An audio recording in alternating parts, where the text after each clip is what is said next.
নমস্কার শিক্ষার্থীরা, ML education চ্যানেলে তোমাদেরকে স্বাগত জানাই। আজকে তোমাদের উচ্চ মাধ্যমিকের দ্বাদশ শ্রেণীর চতুর্থ সেমিস্টারের এডুকেশন বা শিক্ষাবিজ্ঞান বিষয়ের এবিটিএ টেস্ট পেপারের এসি 137 নাম্বার পাতার মধ্যে যে সমস্ত ছোট বড় প্রশ্ন আছে, তো আজকে সেই সমস্ত ছোট বড় সমস্ত প্রশ্নের উত্তর নিয়ে আলোচনা করব বিস্তারিতভাবে। আর ভিডিওটা তোমরা প্রথম থেকে শেষ পর্যন্ত দেখতে থাকবে, কারণ ভিডিওর মধ্যে অনেক গুরুত্বপূর্ণ বিষয় আলোচনা করা হবে। আর এরকমই গুরুত্বপূর্ণ ভিডিও পাওয়ার জন্য চ্যানেলটিকে তোমরা সাবস্ক্রাইব করে দেবে। দেখো, এখানে এবিটিএ টেস্ট পেপারের এসি 137 নাম্বার পাতাটা তোমরা এই যে টেস্ট পেপার আছে সেই টেস্ট পেপার থেকে দেখে নেবে। শেষে পাতাটা দেখাবো, কারণ এটা প্রথমে দেখালে অসুবিধা আছে, কারণ এই লেখাটা ছোট হয়ে যাবে মোবাইলের মাধ্যমে যেহেতু ভিডিও। তো চলো শুরু করা যাক। আর যে প্রশ্নগুলো বাকি থাকবে সেগুলো সবার শেষে আলোচনা করে দেবো। দেখো, এখানে একের দাগের যেটা প্রশ্ন আছে, অতি সংক্ষিপ্ত উত্তরধর্মী প্রশ্ন, বিকল্প প্রশ্নটি লক্ষণীয়। 2x5 এগুলো 2 নম্বরের প্রশ্ন দেওয়া আছে। 1.1 প্রশ্ন, প্রচেষ্টা ও ভুলের শিখন কৌশলের প্রবক্তা কে? তো প্রচেষ্টা ও ভুলের শিখন কৌশলের প্রবক্তা হলেন থর্নডাইক।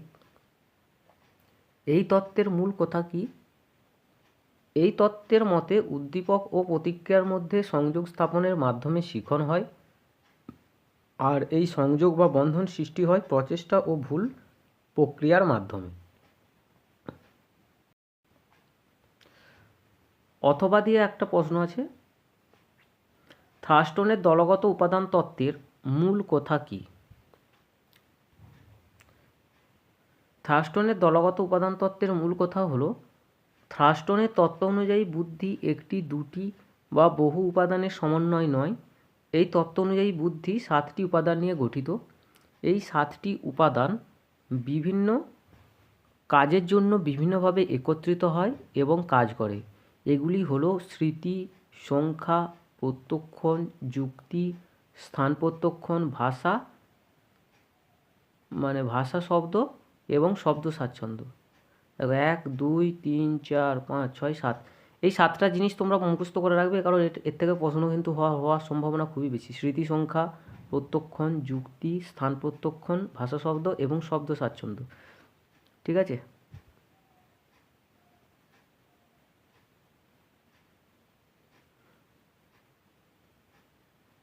এই 7টা জিনিসকে তোমরা মুখস্থ করবে। এর থেকে 2 নম্বরের প্রশ্ন, 5 নম্বরের প্রশ্নও আসতে পারে। ঠিক আছে? পরের প্রশ্ন 1.2 প্রশ্ন, হু এর পুরো কথাটি কি, এর কাজ কি? তো হু এর পুরো কথাটি হলো ওয়ার্ল্ড হেলথ অর্গানাইজেশন। হু এর কাজ কি? হু এর কাজ, 1 নাম্বার বিশ্বব্যাপী জনগণের স্বাস্থ্য রক্ষা এবং উন্নত করা। 2 বিশ্বব্যাপী স্বাস্থ্য সংকট মোকাবিলায় নেতৃত্ব দেওয়া।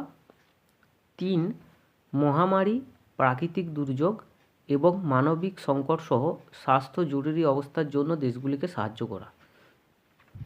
তো এখানে 3টে অপশান দেওয়া আছে, যাতে তোমাদের ভুল না হয়। আর তোমরা পরীক্ষার খাতায় যদি 2টো বলে 3টে লিখবে, তাহলে তোমরা ফুল মার্কস পেয়ে যাবে। তারপরে আরেকটা দেওয়া আছে, দেখো এখানে, যে মহামারী, প্রাকৃতিক দুর্যোগ এবং মানবিক সংকট সহ স্বাস্থ্য জরুরি অবস্থার জন্য দেশগুলিকে সাহায্য করা। তো এটা বলে দিয়েছি। এর পরের প্রশ্নটা কি আছে, দেখো, ধ্যান কাকে বলে? ধ্যানের দুটি ভালো দিক কী কী? ধ্যান কাকে বলে? ধ্যানের দুটি ভালো দিক কী কী? দেখো, এখানে দেওয়া আছে, ধ্যান কাকে বলে। সবার আগে ধ্যান কাকে বলে না, ধ্যান হলো এমন একটি দৈহিক কার্যকলাপ যার দ্বারা মনের স্থিরতা এবং একাগ্রতা বৃদ্ধি করা যায়, মনকে শান্ত করা যায়। কোনো কাজে সচেতনতা এবং একাগ্রতা বৃদ্ধি করে, মানসিক চাপ কমাতে এবং সামগ্রিক সুস্থতা বাড়াতে ধ্যান বিশেষভাবে সাহায্য করে। এরপর ধ্যানের দুটি ভালো দিক। 1 নাম্বার, ধ্যান হৃৎপিণ্ডের চাপ কমাতে সাহায্য করে। ফলে শারীরিক স্বাস্থ্যের উন্নতি হয়। 2, ধ্যান উত্তেজনা কমিয়ে শরীর শিথিল করতে সাহায্য করে। 1.3 প্রশ্ন, শিক্ষায় সিস্টেম অ্যাপ্রোচের দুটি বৈশিষ্ট্য উল্লেখ করো। অথবা দিয়ে আরেকটা প্রশ্ন দেওয়া আছে, এআই বা কৃত্রিম বুদ্ধিমত্তা কী? তো সবার প্রথম যে প্রশ্নটা আছে সেটা দেখো, শিক্ষায় সিস্টেম অ্যাপ্রোচের দুটি বৈশিষ্ট্য উল্লেখ করো। সিস্টেম অ্যাপ্রোচের দুটি বৈশিষ্ট্য হলো, এ, সিস্টেম অ্যাপ্রোচ প্রযুক্তির ক্ষেত্রে উপাদানগুলিকে সমন্বিত করে একটি কার্যকর এবং দক্ষ পদ্ধতি তৈরিতে সাহায্য করে। বি, প্রাকৃতিক পরিবেশের সিস্টেম অ্যাপ্রোচ জীববৈচিত্র্য সংরক্ষণ এবং টেকসই উন্নয়নে সাহায্য করে। আর অথবা দিয়ে যে প্রশ্নটা আছে দেখো, এআই বা কৃত্রিম বুদ্ধিমত্তা কী? এআই বা কৃত্রিম বুদ্ধিমত্তা কী? দেখো, অথবা দিয়ে যে প্রশ্নটা আছে, এআই বা কৃত্রিম বুদ্ধিমত্তা, মানুষ যেভাবে চিন্তাভাবনা করে কৃত্রিম উপায়ে কম্পিউটার সেভাবে চিন্তাভাবনার রূপদান করার জন্য, দেখো মানুষ যেভাবে, এআই বা কৃত্রিম বুদ্ধিমত্তা কাকে বলে? মানুষ যেভাবে চিন্তাভাবনা করে কৃত্রিম উপায়ে কম্পিউটার সেভাবে চিন্তাভাবনার রূপদান করার জন্য যে ডিজিটালাইজেশন প্রক্রিয়া কার্যকরী হয় তাকে আর্টিফিশিয়াল ইন্টেলিজেন্স বলে। ঠিক আছে, মানুষ যেভাবে এটা আরেকবার বলে দিচ্ছি, দেখো এটা একটু গোলমাল হয়ে গিয়েছিলো বাইরে একটু অসুবিধার জন্য। মানুষ যেভাবে চিন্তাভাবনা করে কৃত্রিম উপায়ে কম্পিউটারে হবে, কম্পিউটারে সেইভাবে চিন্তাভাবনার উপাদান করার জন্য যে ডিজিটালাইজেশন প্রক্রিয়া কার্যকর হয় তাকে আর্টিফিশিয়াল ইন্টেলিজেন্স বলে। বিশেষ ধরনের সেন্সরের মাধ্যমে এটি মানুষের কথা বলা বুঝতে পারে। এআইকে ব্যবহার করার জন্য বিভিন্ন ধরনের কম্পিউটার ল্যাঙ্গুয়েজ শিখনের প্রয়োজন। 1.4 প্রশ্ন, শিক্ষা রাশিবিজ্ঞানে স্কোর ও স্কেল বলতে কী বোঝো? তো সবার প্রথম আসছে, স্কোর কাকে বলে? ব্যক্তি বা বস্তুর কোনো ধর্ম বা বৈশিষ্ট্যকে যখন গাণিতিক প্রতীক দিয়ে প্রকাশ করা হয় তখন তাকে স্কোর বলা হয়। যেমন আমার বয়স 18 বছর 3 মাস 18 দিন। তারপরে আসছে তার পরের প্রশ্নটা দেখো, স্কেল কাকে বলে? স্কেল, তো স্কেল কাকে বলে? ব্যক্তির বা বস্তুর বৈশিষ্ট্য বা ধর্মগুলির ভিত্তিতে প্রাপ্ত স্কোরগুলি যখন সমদূরত্ব সম্পন্ন সংখ্যার দ্বারা প্রকাশ করে পরস্পর বিন্যস্ত করা হয় তখন তাকে বলা হয় স্কেল, অথবা দিয়ে যে প্রশ্নটা আছে দেখো, সম্মুখ বিচ্যুতির বা এসডির একটি সুবিধা এবং একটি অসুবিধা উল্লেখ করো। সম্মুখ বিচ্যুতির এসডি সুবিধা, 1, সম্মুখচ্যুতি বা বিচ্যুতি নমুনা বিচ্যুতি দ্বারা কম প্রভাবিত হয়। তারপরে হচ্ছে 2 নাম্বার, 2 বা ততোধিক সারির এসডি সমূহ দ্বারা সম্মিলিত পরিমিত ব্যবধান নির্ণয় করা যায়। তারপর হচ্ছে সম্মুখ বিচ্যুতির অসুবিধা, সাধারণ মানুষের জন্য এটি বোঝা কঠিন, বিশেষ করে যদি তারা পরিসংখ্যানের সঙ্গে পরিচিত না হন। আর 2, আদর্শ বিচ্যুতি একক গড় থেকে ভিন্ন হয় যা কখনো কখনো বিশ্লেষণে বিভ্রান্তি সৃষ্টি করতে পারে। 1.5 প্রশ্ন, শূন্য সহগতি ও পূর্ণ সহগতি কাকে বলে? শূন্য সহগতি কাকে বলে? যখন দুটি চলের মধ্যে একটির পরিবর্তনে অপরটির কোনো পরিবর্তন ঘটে না তখন এই ধরনের সহসম্পর্ককে শূন্য সহগতি বলে। যেমন বুদ্ধির সঙ্গে ওজনের সম্পর্ক হলো শূন্য সহগতি। তারপর দেওয়া আছে পূর্ণ সহগতি। দেখো এই প্রশ্নটা কিন্তু একটু ভুল দিয়েছে, ঠিক আছে। সহগতি, পূর্ণ সহগতি বলতে কী বোঝো? দেখো পূর্ণ সহগতি বলতে দুরকমভাবে বোঝায়। পূর্ণ ধনাত্মক সহগতি আছে, পূর্ণ ঋণাত্মক সহগতিও আছে। তাহলে এখানে ধনাত্মক কিংবা ঋণাত্মক কিছু কিন্তু উল্লেখ করেনি, ঠিক আছে। তাই এখানে পূর্ণ যে সহগতির সংজ্ঞাটা দিয়েছি এটা ধনাত্মক হিসাবেই দিয়েছি। তো পূর্ণ সহগতি কাকে বলে? যখন দুটি চলের মধ্যে একমুখী সম্পর্ক, অর্থাৎ একটি চলের বৃদ্ধি বা হ্রাস ঘটলে একইভাবে অপর চলকটিরও বৃদ্ধি বা হ্রাস ঘটে তখন এই সম্পর্ককে পূর্ণ সহগতি বলে। যেমন তাপমাত্রা বৃদ্ধি বা হ্রাস, পারদের মিটার বৃদ্ধি বা হ্রাসের মধ্যে সম্পর্ক। তারপরে অথবা দিয়ে যে প্রশ্নটা আছে যে র্যাঙ্ক ডিফারেন্স পদ্ধতি ব্যবহারের সময় যদি 3 থেকে 4 জনের র্যাঙ্ক একই আসে, তাহলে সেক্ষেত্রে করণীয় কী? এই যে প্রশ্নের পার্টটা আছে, তো এই প্রশ্নটা সবার শেষে আলোচনা করে দিচ্ছি, ঠিক আছে? এই প্রশ্নটা সবার শেষে আলোচনা করছি। এরপর হচ্ছে 2 দাগের প্রশ্ন, সংক্ষিপ্ত উত্তরধর্মী প্রশ্ন, বিকল্প প্রশ্নগুলি লক্ষণীয়। 5 × 2 = 10, 5 নম্বরের প্রশ্ন। দেখো, মানসিক সমস্যাসমূহের প্রতিকার কিভাবে করা যায়। তারপরে দেওয়া আছে অথবা দিয়ে কৈশোরের মানসিক সমস্যাসমূহের নিরাময়ে পিতামাতার ভূমিকা কেমন হওয়া উচিত।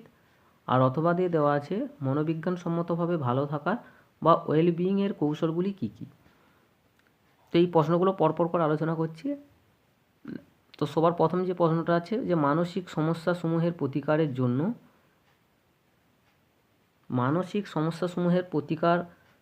প্রতিকারের জন্য যে ধরনের কাজগুলি প্রয়োজন সেগুলি হলো: 1. অনুশীলন। বিভিন্ন ধরনের অনুশীলনধর্মী জীবন দক্ষতা সম্পন্ন কাজ মানসিক স্বাস্থ্য সুস্থ রাখতে সাহায্য করে, যেমন ব্যায়াম, যোগচর্চা ইত্যাদি। অঙ্কন হলো একটি সৃজনশীল কাজ। সৃজনশীলতা জীবন দক্ষতা শিখনের ক্ষেত্রে এবং মানসিক স্বাস্থ্য ঠিক রাখার জন্য প্রয়োজন। তারপরে এখানটা হবে নাচ, 3 নম্বর অপশান যেটা, এটা হবে নাচ। এটা এখানটায় মার্ক করা হয়নি, তো এটা হবে নাচ। তো নাচ হলো সৃজনশীল কাজ। নাচ ব্যক্তির দৈনন্দিন জীবনের একঘেয়েমি কাটিয়ে মানসিক শান্তি আনতে সাহায্য করে। 4. লেখা।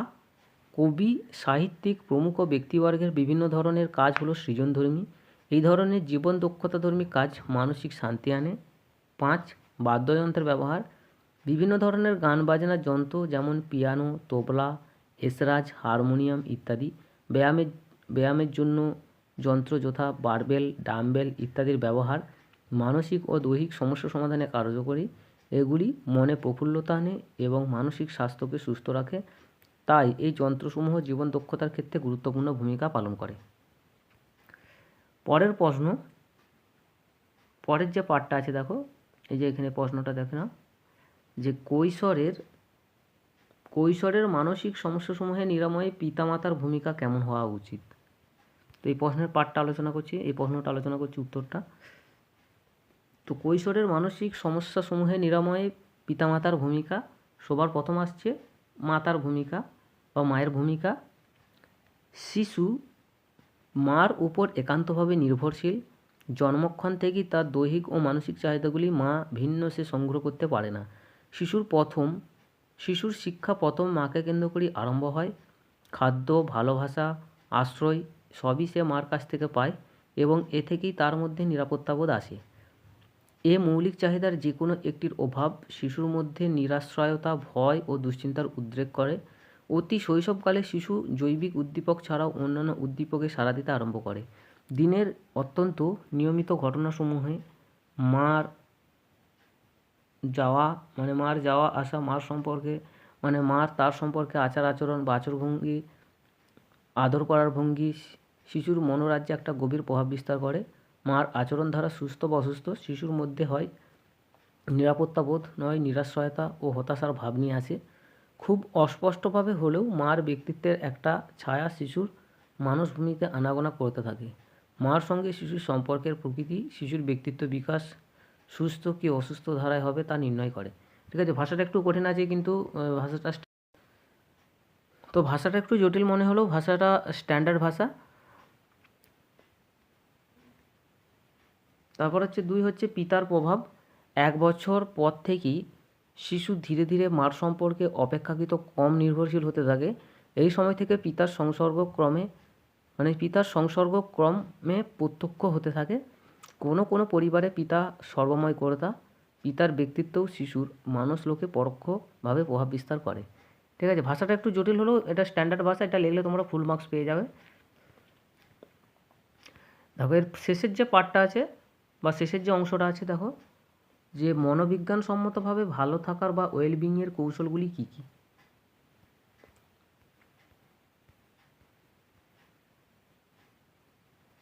মনোবিজ্ঞানসম্মতভাবে ভালো থাকার বা ওয়েলবিংয়ের কৌশলগুলি হলো: 1. পরিপূর্ণ আত্মবিশ্বাস। মানসিকভাবে সুস্থ ব্যক্তি আত্মবিশ্বাসের ভরপুর থাকে।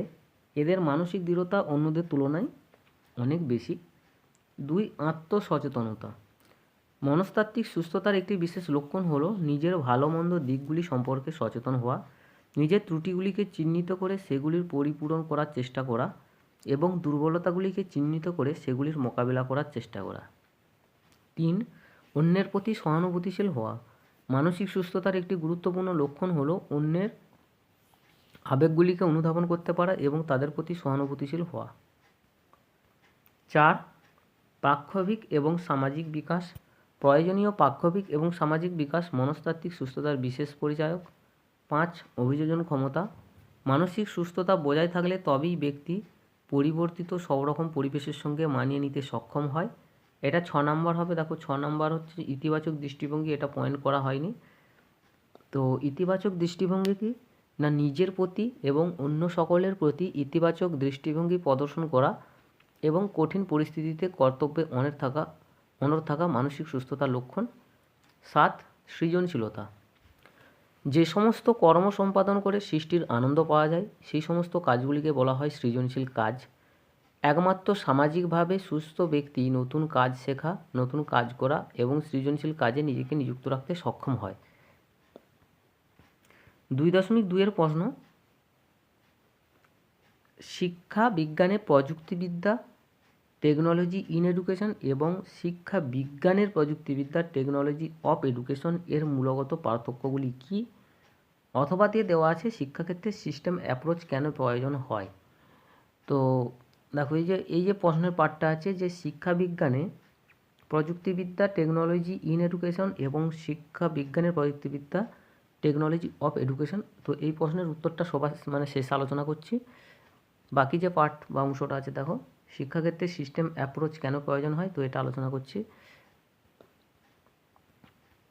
তো শিক্ষা প্রযুক্তি বিজ্ঞানে সিস্টেম অ্যাপ্রোচের ভূমিকা। শিক্ষা প্রযুক্তি বিজ্ঞানের সিস্টেম অ্যাপ্রোচ শিক্ষা প্রক্রিয়ার বিশ্লেষণ ও উন্নয়নে সাহায্য করে। সিস্টেম অ্যাপ্রোচ প্রক্রিয়াকে শিক্ষাগত প্রযুক্তি নিম্নলিখিতভাবে সাহায্য করে, যেমন 1. বিশ্লেষণ ও উন্নয়ন।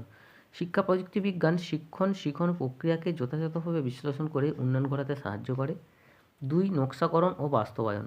পাঠ্যক্রমের নকশা, পরিকল্পনা ও বাস্তবায়নের ক্ষেত্রে শিক্ষা প্রযুক্তি বিজ্ঞানের প্রয়োগ গুরুত্বপূর্ণ। 3. মূল্যায়ন।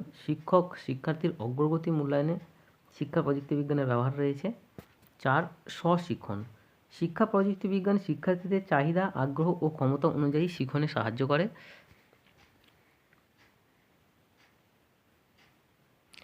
5 হচ্ছে নিযুক্তিকরণ।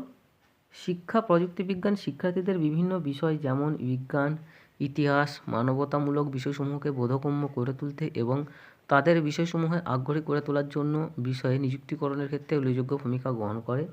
6. কার্যকরী ক্ষমতা বৃদ্ধি। শিক্ষা প্রযুক্তি শিক্ষক এবং শিক্ষার্থী উভয়েরই কার্যকরী ক্ষমতা বৃদ্ধিতে সাহায্য করে।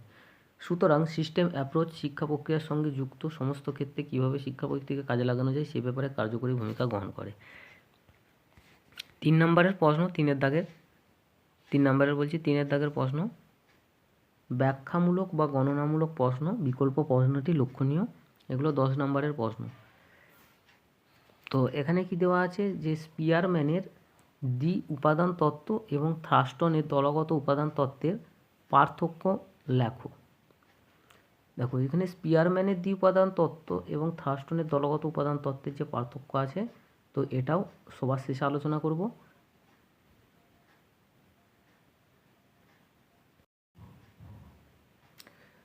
বাকি যে প্রশ্নটা আছে দেখো, যে ব্যক্তিত্বের মনসমীক্ষণ তত্ত্বটি আলোচনা করো।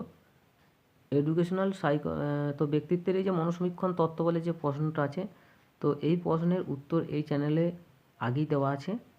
তো এই চ্যানেলে একটা প্লেলিস্ট তৈরি করা আছে, সেটার নাম হলো এডুকেশনাল সাইকোলজি বা শিক্ষাগত মনোবিজ্ঞান বলে একটা প্লেলিস্ট তৈরি করা আছে।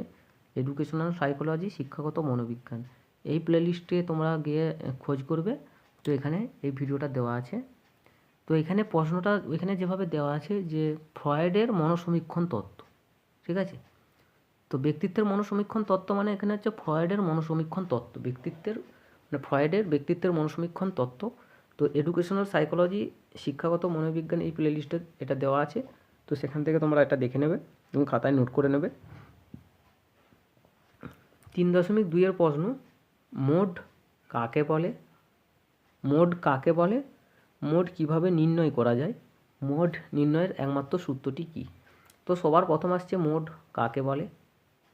রাশিবিজ্ঞানে কোনো পরিসংখ্যা বণ্টনে যে সংখ্যাটি সবথেকে বেশিবার থাকে তাকে সেই সংখ্যাটির মোড বা ভূশিষ্ঠক বলা হয়। পরের পাঠ, মোড কিভাবে নির্ণয় করা যায়। রাশিমালার কোন সংখ্যাটি বেশি আছে তা জানার যখন প্রয়োজন হয় অথবা অতি সাধারণ একটি গড়ের ধারণা করার চেষ্টা করা হয় তখন মোড বা ভূশিষ্ঠক নির্ণয় করা হয়। আর মোড নির্ণয়ের সূত্রটি কী না, মোড নির্ণয়ের সূত্রটি হলো 3 মিডিয়ান মাইনাস 2 মিন। তারপরে এখানে একটা প্রশ্ন দেওয়া আছে, দেখো নিম্নলিখিত রাশিমালাটির মিন, মিডিয়ান এবং মোড নির্ণয় করো। তো এটাকে এই ভিডিওর মধ্যে তুলে ধরা সম্ভব হয়নি, তো এটার উত্তর সবার শেষে আলোচনা করব। এটা কীভাবে নির্ণয় করতে হয় সবার শেষে আলোচনা করব। দেখো সব থেকে শেষে অথবা দিয়ে যে প্রশ্নটা আছে, দেখো সহগতি কাকে বলে, সহগতির সংজ্ঞা দাও, আর সহগতি কত প্রকারের হয় ও কী কী। তো এই প্রশ্নটা দেখো, উত্তরগুলো দেখে নাও। তো সবার প্রথম আসছে সহগতি। সাধারণ কথায় সহগতি হলো দুই বা ততোধিক পরিবর্তনশীল চলকের মধ্যেকার পারস্পরিক সম্পর্ক।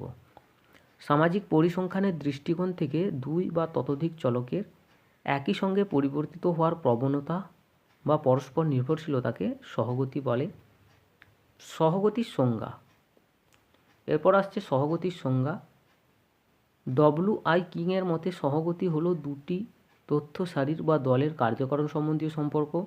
গিলফোর্ডের মতে যখন দুটি শ্রেণী বা ঘটনার মধ্যে একটি পরিমাণগত বা গুণগত সম্বন্ধ থাকে তখন সেই সম্বন্ধ নির্ধারণ, পরিমাপ ও সঠিকভাবে প্রকাশ করার জন্য উপযুক্ত পরিসংখ্যানমূলক সূত্র হলো সহগতি বা সহসম্পর্ক। এর পরের যে পার্টটা আছে দেখো, শেষ, যে সহগতি কত প্রকারের হয় এবং কি কি, সহগতি কত প্রকারের হয় এবং কি কি। তো এটার উত্তর হলো,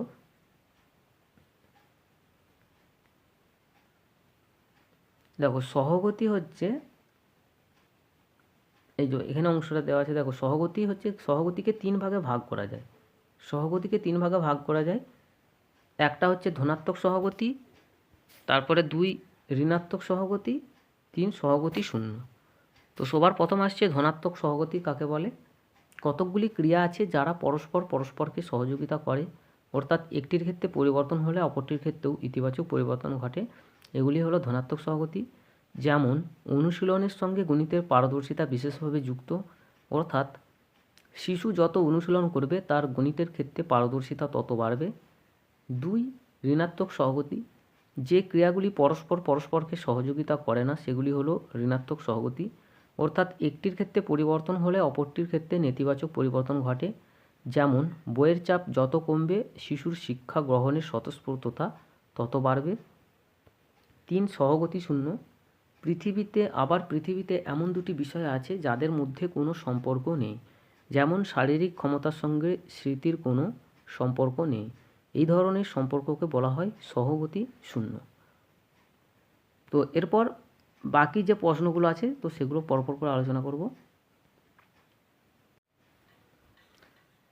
দেখো ABTA test paper AC 137 number যে পাতা আছে সেই পাতাটা আগে দেখে নাও।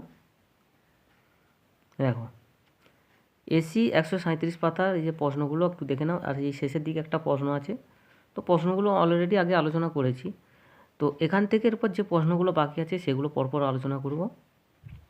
দেখো এখানে যে প্রশ্নটা বাকি আছে সেটা হচ্ছে এই যে র্যাঙ্ক ডিফারেন্স পদ্ধতি অথবা দিয়েও আছে 1.5-এর, মানে 1-এর দাগের 1.5-এর প্রশ্ন, 1.5-এর অথবা দিয়ে প্রশ্নটা আছে। যে প্রশ্নটা র্যাঙ্ক ডিফারেন্স পদ্ধতি ব্যবহারের সময় যদি 3 থেকে 4 জনের র্যাঙ্ক একই আসে তাহলে সেক্ষেত্রে করণীয় কী, এই প্রশ্নটার উত্তর আলোচনা করছি। দেখো র্যাঙ্ক ডিফারেন্স পদ্ধতি ব্যবহারের সময় যদি 3 থেকে 4 জনের র্যাঙ্ক একই আসে তাহলে 3 এবং 4-এর মিন সারি বের করতে হয়, অর্থাৎ 3 এবং 4-এর গড় বের করতে হবে। ঠিক আছে, যে এখানে দেখো এখানে 3 এবং 4-এর গড় বের করা হয়েছে, দিয়ে যেটা বেরোবে সেটা, তাহলে দেখো এখানে বেরোচ্ছে 3.5, আর এই 3.5 হবে 3-এর র্যাঙ্ক এবং 4-এর র্যাঙ্ক। ঠিক আছে, তাহলে এখানে 3-এর র্যাঙ্ক হবে 3.5 এবং 4-এর র্যাঙ্ক হবে 3.5। তো এখানে অন্য একটা উদাহরণ দিচ্ছি। ধরো তৃতীয় ব্যক্তি, চতুর্থ ব্যক্তি এবং পঞ্চম ব্যক্তি একই নাম্বার পেয়েছে, তাহলে তাদের র্যাঙ্ক কি হবে? তাহলে এক্ষেত্রে তাদের র্যাঙ্ক হবে কি হবে না, তৃতীয় ব্যক্তি প্লাস চতুর্থ ব্যক্তি প্লাস পঞ্চম ব্যক্তি। তো এইগুলোর গড় বের করতে হবে। তাহলে তৃতীয় প্লাস চতুর্থ প্লাস পঞ্চম, গড় বের করার নিয়ম কি? এখানে কটা সংখ্যা আছে না, 1 2 3টে, তাহলে ভাজিত 3 দিয়ে এরপর যেটা বেরোবে সেটাই হয়ে যাবে প্রত্যেকের র্যাঙ্ক। ঠিক আছে, ঠিক একইভাবেই এখানে করেছি। তাহলে তিন নাম্বার ব্যক্তিও একই নাম্বার পেয়েছে এবং 4 নাম্বার ব্যক্তিও একই নাম্বার পেয়েছে, তাহলে তাদেরকে কি র্যাঙ্ক দেওয়া হবে না, তাদেরকে র্যাঙ্ক দেওয়া হবে 3.5 করে, যেহেতু দুজনই সমান নাম্বার পেয়েছে। ঠিক আছে, তাহলে 3 এবং 4-এর গড় বের করতে হবে, 3 এবং 4-এর গড় বের করতে হবে। দুটো সংখ্যা আছে এখানে, তাই এখানে এই যে দেখো এখানে 3 আছে আর এখানে 4 আছে, এখানে দুটো সংখ্যা আছে তাই এখানে বাই 2 হয়েছে। এখানে যদি 3টে থাকতো তাহলে 3 হতো, কিংবা আরও থাকলে আরও হতো। এরপর 2-এর দাগের 2.2-এর প্রশ্ন, শিক্ষা বিজ্ঞানে প্রযুক্তিবিদ্যা শিক্ষা বিজ্ঞানে প্রযুক্তিবিদ্যা বা টেকনোলজি ইন এডুকেশন এবং শিক্ষা বিজ্ঞানের প্রযুক্তিবিদ্যা টেকনোলজি অফ এডুকেশনের পার্থক্যগুলো কী কী? তো এটা আলোচনা করব, এটার উত্তর। দেখো এখানটায় শিক্ষায় প্রযুক্তিবিদ্যা বা টেকনোলজি ইন এডুকেশন, ঠিক আছে, এটা হচ্ছে ইন এডুকেশন, ইংরাজিটা দেওয়া নেই। এই টার্মটা তোমাদেরকে খেয়াল রাখতে হবে, এটা হচ্ছে টেকনোলজি ইন এডুকেশন আর এটা হচ্ছে শিক্ষার প্রযুক্তিবিদ্যা টেকনোলজি অফ এডুকেশন। ঠিক আছে, তাহলে এটা হচ্ছে শিক্ষা প্রযুক্তিবিদ্যা বা টেকনোলজি ইন এডুকেশন, এটা হচ্ছে টেকনোলজি অফ এডুকেশন। তো এইটা তোমরা এটা বলছি না, তোমরা এটা খাতায় নোট করে নেবে। দেখাচ্ছি, দেখো পুরোটা।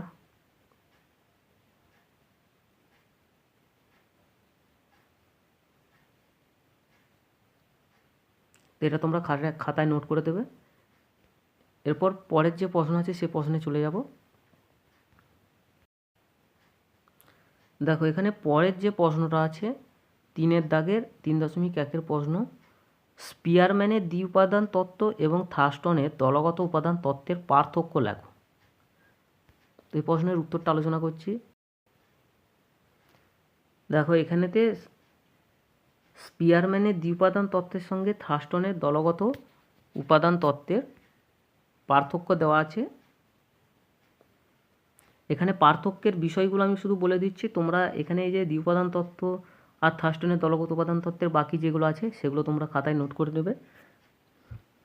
দেখ এখানে পার্থক্যের বিষয়গুলো আছে, 1 হচ্ছে উপাদানের সংখ্যা, 1 নাম্বার আছে উপাদানের সংখ্যা, 2 হচ্ছে উপাদানের বিষয়, 3 তত্ত্বের বক্তব্য, 4 সীমাবদ্ধতা, 5 অন্য নাম, 6 উপাদানের প্রয়োজনীয়তা, 7 উপাদানের প্রকৃতি। তো এটা তোমরা খাতায় নোট করে নেবে। তো পরের প্রশ্নে চলে যাব। দেখো এখানে পরের যে প্রশ্ন আছে সেটা হচ্ছে 3.2-এর প্রশ্ন, যে নিম্নলিখিত রাশিমালাটির মিন, মিডিয়ান এবং মোড নির্ণয় করো। ঠিক আছে, এখানে স্কোরগুলো দেওয়া আছে আর এখানে পরিসংখ্যাগুলো দেওয়া আছে। তো এই প্রশ্নের উত্তরটা দেখে নাও। দেখো এখানেতে গড়, এখানে মিন বা গড়, মিডিয়ান বা মধ্যমান এবং মোড বা ভূশিষ্ঠ কীভাবে নির্ণয় করতে হয় তো সেটা এখানে দেখানো হয়েছে। দেখো মিন, মিডিয়ান এবং মোড কীভাবে নির্ণয় করতে হয় সে সম্পর্কে বিস্তারিত ভিডিও এই চ্যানেলে দেওয়াই আছে। তো এই চ্যানেলে একটা প্লেলিস্ট তৈরি করা আছে, সেই প্লেলিস্টটার নাম হলো দ্বাদশ শ্রেণী চতুর্থ সেমিস্টার এডুকেশন বা শিক্ষায় রাশিবিজ্ঞান দ্বাদশ শ্রেণী চতুর্থ সেমিস্টার, কিংবা ইংরাজিতেও দেওয়া আছে শিক্ষায় রাশিবিজ্ঞান। দেখো প্রথম থেকে বলছি, এই যে ভিডিও মিন, মিডিয়ান এবং মোড কীভাবে নির্ণয় করতে হয়, তো এটা জানার জন্য এই চ্যানেলে একটা প্লেলিস্ট দেওয়া আছে, সেই প্লেলিস্টটার নাম হলো শিক্ষায় রাশিবিজ্ঞান দ্বাদশ শ্রেণী চতুর্থ সেমিস্টার তার সাথে দেওয়া আছে এইচএস সেমিস্টার 4 এডুকেশন স্ট্যাটিস্টিক। তো সেখানে গিয়ে তোমরা মিন, মিডিয়ান, মোড কিংবা গড়, মধ্যমান এবং ভূসি স্টক কীভাবে নির্ণয় করতে হয় তো সে সম্পর্কে বিস্তারিতভাবে আলোচনা করা আছে। তো এটার কত উত্তরটা বেরিয়েছে শুধু দেখে নাও। দেখো এখানে গড়ের মান বেরোয়েছে 44.32, মধ্যমান বেরিয়েছে, দেখো মধ্যমান বেরিয়েছে তোমার 45, আর মোডের মান বেরিয়েছে 46.36। সংক্ষেপে এটা বলে দিচ্ছি কীভাবে মিন, মিডিয়ান, মোড বের করতে হয়।